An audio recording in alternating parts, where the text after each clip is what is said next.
Hey y'all, what up, what up, what up? This is Yasha bin Israel. Alright. I got a book here for you, old book. I had this book, man, for years, man. I've had this book 20, 30 years, man. I've had a long, long time. This book is called The Golden Age of the Moors. You can see it's edited by Ivan van Sertima. It's a book by many different a book by many different authors. It's a compilation work. This here was an autograph, says to Yasha bin Israel, by Ronoko Rashidi, January 1st, 2017. Okay. I want to read something here.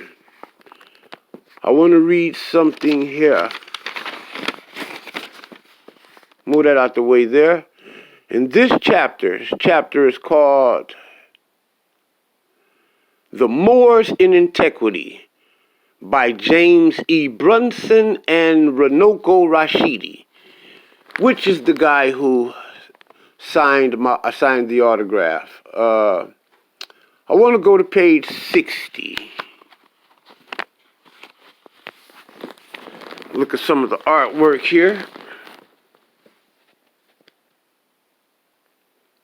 Black Moors and Arabs confronting Christians. But that's a 350 AD. So you got the Black Moors and the Arabs here, blacks, all black folks. And they're confronting the Christians here.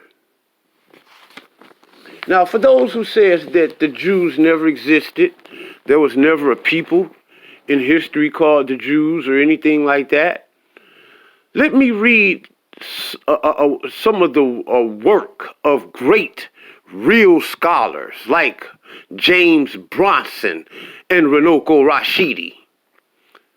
The Sahaja Berbers of the Western Sahara were composed of both sedentary people and nomads, including amongst the nomad Sanhaja were the Lamta and Lamtuna Berbers, which are black folks.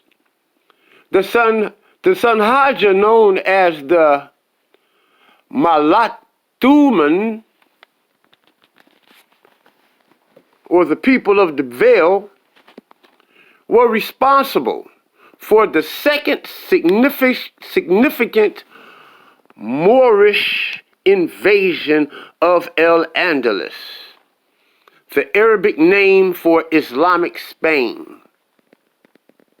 It is said that the Sanhaja was the people that was responsible for the second invasion of Spain,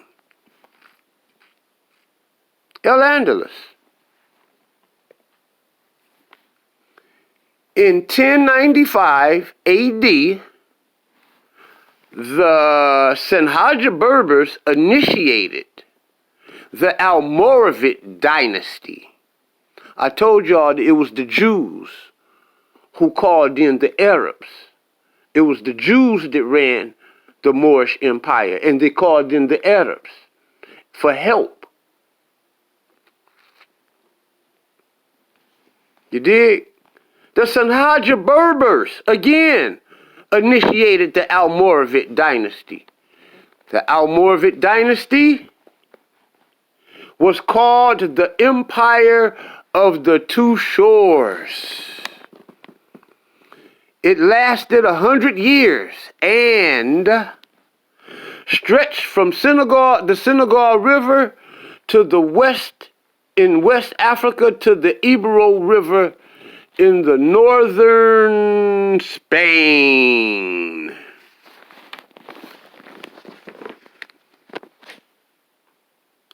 There has been much discussion and speculation about the Sanhaja face mufflers. In Islamic Spain, the veil was considered a privilege of the true Almoravids, and its wearing was forbidden to all but the Sanhaja. It was something like a uniform or distinctive dress of the ruling class, according to Ibn Hawkel. Since the day they were created, their faces have never been seen, unless it be their eyes. This is because they muffled their faces when they are young, and they grow up with that custom.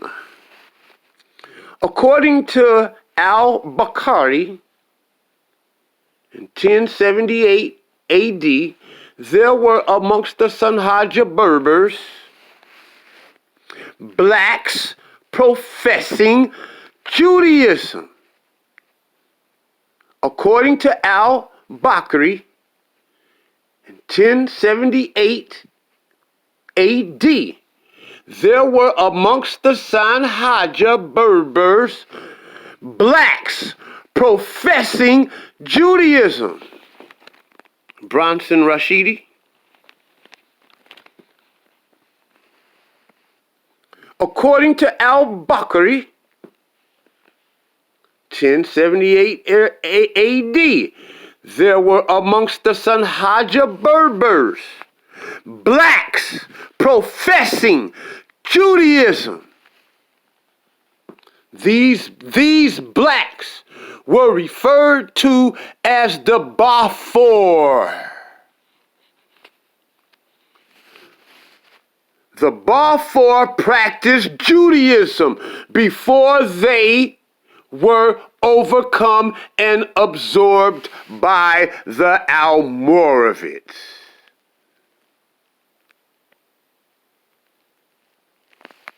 This is crazy, y'all. This is crazy. The black men were the original Israelites, bro. And if you say that there's no history, Ronoko Rashidi, James Brunson, and Ivan Van Sertima all have doctor's degrees in history, my friends. All of them have doctor's degrees and mastered history. For anybody who tell you that there's no such thing as Jews, and Jews are not black, and they never were black when they started out as black, do not know African history, and they must be of some type of satanic agency or something. Those people have nothing good in store for black people. Anybody who wants to keep you in the dark about your history and your lineage, you should stay away from them. And that's straight up real talk. They have nothing good for you but to exploit you out of your mind. Peace, y'all.